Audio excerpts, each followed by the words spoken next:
미국이 동남아에 복귀하면서 기존 질서의 힘의 균열이 발생했기 때문에 발생한 사건이라고 보시면 되겠습니다. 미중이 힘겨루기로 판이 흔들리자 양국이 모두 이 기회에 해묵은 갈등을 해결해 보자라는 과감한 생각을 할 수 있는 공간이 생긴 거죠. 결론적으로 이번 사태는 네, 반갑습니다. 저는 20년 이상 세계사, 각 나라 역사, 국제 정세를 연구한 김시열입니다. 지중해 전쟁사라는 역사책을 저술했고 오프라인에서는 다양한 기관에서 관련 강의를 하고 있는데 최근에는 몇몇 유튜브 채널에 출연하기 시작했고요. 떠먹여주는 TV 채널에서 다시 불러주셔서 대단히 영광스럽게 생각합니다. 태국 캄보디아 갈등의 역사적 배경은 무엇인가요?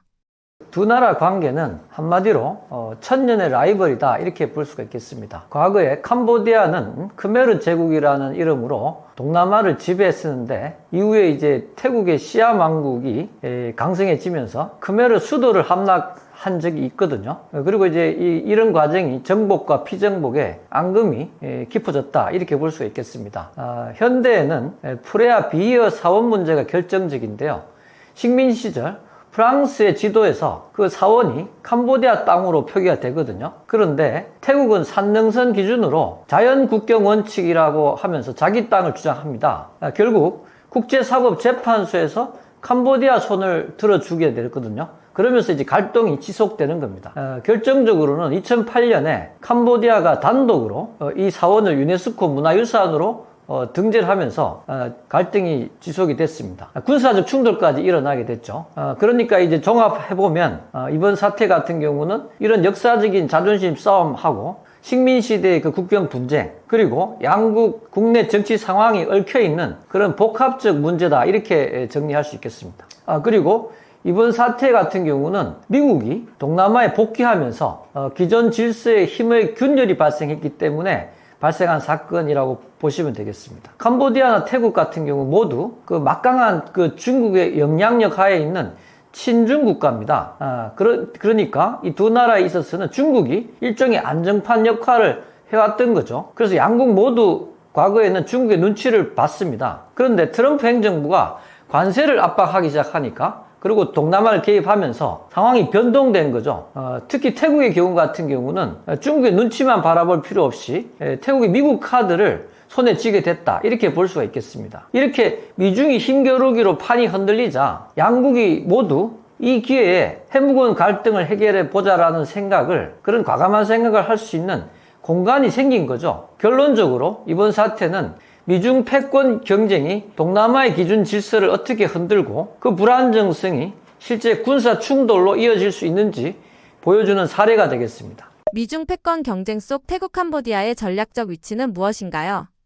한마디로 캄보디아는 중국의 창이라고 볼 수가 있고요. 태국은 동남아의 심장 역할을 하는 그런 국가입니다. 캄보디아는 완전한 친중 노선을 걷는 중국 입장에서는 전략적 교두보라고 볼 수가 있습니다. 중국에게 리암 해군 기지를 거점을 제공했기 때문에 이것을 통해서 중국은 미국의 해상 포위망을 뚫는 비수 같은 그런 기능을 하고 있다 이렇게 볼 수가 있고요.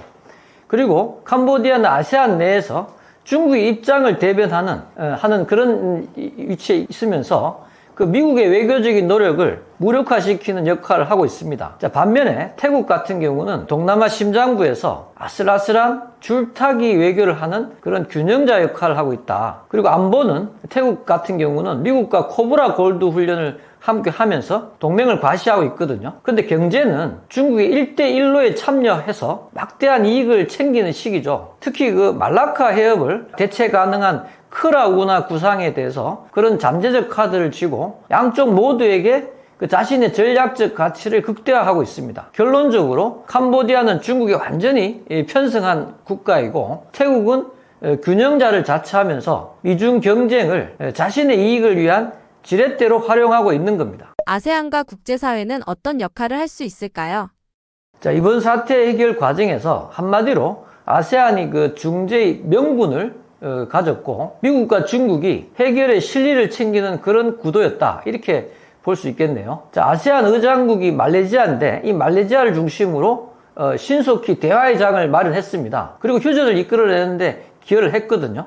하지만 아세안 같은 경우는 내정 불간섭 원칙이 있습니다. 그래서 강제력이 없으니까 합의를 지켜내는데 한계가 뚜렷하죠. 그래서 미얀마 사태에 이어서 만약에 아세안이 이번 분쟁에 실패하면 조직의 위상이 흔들릴 수 있는 그런 절박한 상황이라고 보시면 될 것 같습니다. 따라서 실질적인 해결사 역할은 결국 강대국들이었고요. 트럼프 같은 경우는 무역 연계라는 강력한 압박 카드를 신속히 구사해서 휴전을 결정적으로 이끌어냈고, 중국은 휴전 후에 그 후속 회의를 주선하거든요. 그러면서 안정적 중재자 역할을 자처했습니다. 이런 중국 방식은요, 그 미국의 거친 방식과 대비되는 겁니다. 자, 결국 아세안이 멍석을 깔면 실제 영향력은 미중이 행사하는 동남아의 분쟁 해결 현실을 그대로 보여준 사례다. 이렇게 정리할 수 있겠습니다. 이번 갈등이 경제 관광 무역에 미칠 파급 효과는?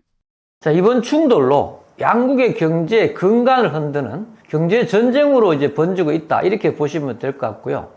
핵심적인 그 파급 효과는 국경 무역과 관광 산업의 직격탄을 받았습니다. 자, 국경이 폐쇄되면서 교육이 전면 중단됐고 각국은 여행 경보를 발령했거든요. 당연히 관광객이 끊겨버렸습니다. 그리고 코로나 이후에 겨우 살아나던 그 국경 무역과 관광 산업, 이 두 핵심 산업이 다시 붕괴 위기에 처해진 거죠. 자, 그리고 더 심각한 것은 장기적인 위험인데, 첫째로 공급망이 영구적으로 바뀔 수가 있습니다. 자, 캄보디아가 수입선을 만약 태국에서 베트남이나 중국으로 돌리면 태국은 중요 수출 시장을 통째로 잃게 됩니다. 그리고 둘째는 국가 신뢰도가 추락하게 되니까 외국인 투자가 끊길 가능성이 있죠. 그리고 불안한 지역으로 낙인이 찍히면 어떤 국제 기업도 선뜻 투자를 하지 않을 겁니다. 마지막으로 노동시장이 붕괴될 위험입니다. 자, 수십만 명의 캄보디아 노동자들이 만약에 태국을 떠나게 되면요, 태국은 극심한 인력난이 발생할 수밖에 없고, 캄보디아는 외화 수입 감소라는 상호 파괴적인 그런 결과에 직면하게 됩니다. 자, 그래서 이 분쟁이 양국 경제에 회복하기 힘든 상호 공멸의 방아쇠가 될 수 있다라고 정리할 수 있겠습니다. 양국 내부 정치가 이번 갈등에 어떤 영향을 미쳤나요? 자, 이번 충돌의 진짜 이유는 양쪽의 그 집안 사정을 다 들여다봐야 되는데요. 겉으로 보면 땅 싸움 같지만 캄보디아의 그 아들 왕 만들기 프로젝트와 태국의 보이지 않는 권력 싸움이 국경에서 딱 마주친 거라고 할 수 있죠. 자, 캄보디아의 훈센 총리가 최근 아들에게 지위를 세습시켰습니다. 이런 식의 권력 세습은 아무래도 정당성이 부족하거든요. 그러니까 훈센 입장에서는 그 아들의 권위를 확실히 세워줄 뭔가가 필요했습니다. 제일 좋은 카드가 애국심이라고 생각한 것 같아요. 그래서 태국과 갈등을 만들어서 우리 아들이 이렇게 나라를 잘 지키는 든든한 지도자다, 이렇게 보여주려는 거죠.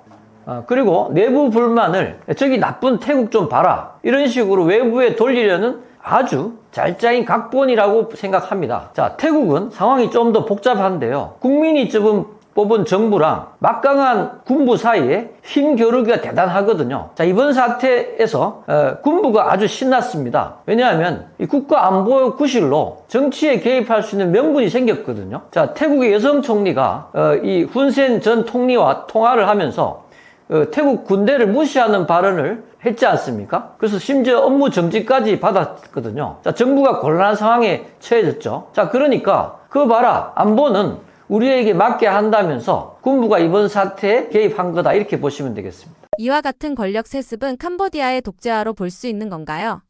북한과도 비슷해 보이는데 어떤 반응을 보이고 있나요? 당연히 이제 세습을 한다는 거는 훈센 그 전 총리부터 독재가 쭉 아들까지 마치 그 김일성, 김정일, 김정은식의 그 권력 세습이 지금 진행되고 있고, 또 중국에 대해서 이제 추종하는 그런 면에서도 거의 비슷하다라고 보시면 되겠죠. 북한 같은 경우는 자기가 먼저 그런 세습을 진행한 경우라서 특별한 반응을 보일 것 같지는 않고요. 예. 앞으로 6개월에서 1년간 동남아 정세는 어떻게 변할까요?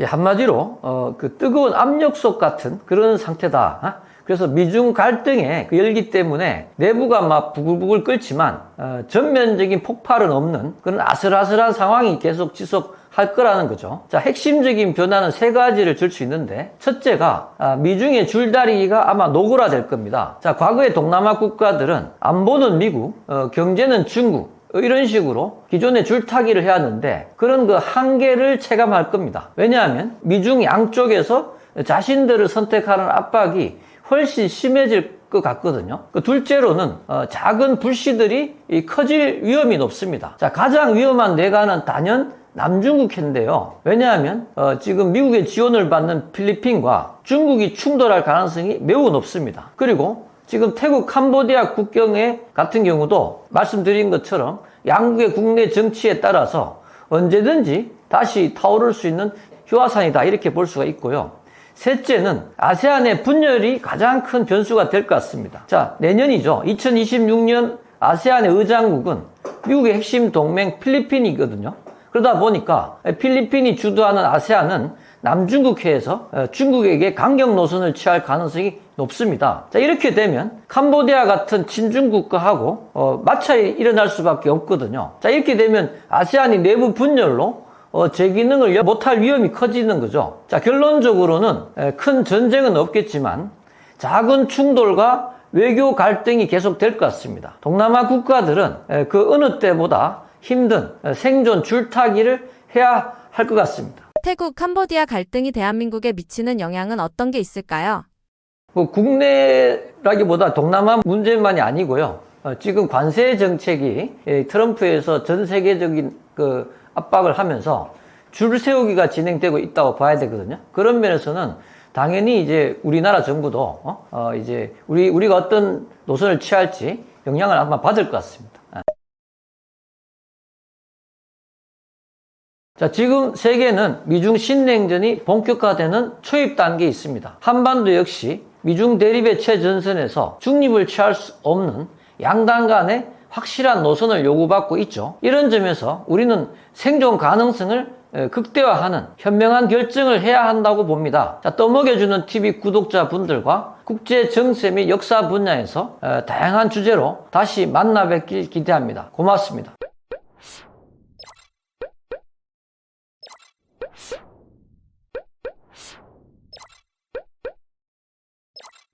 you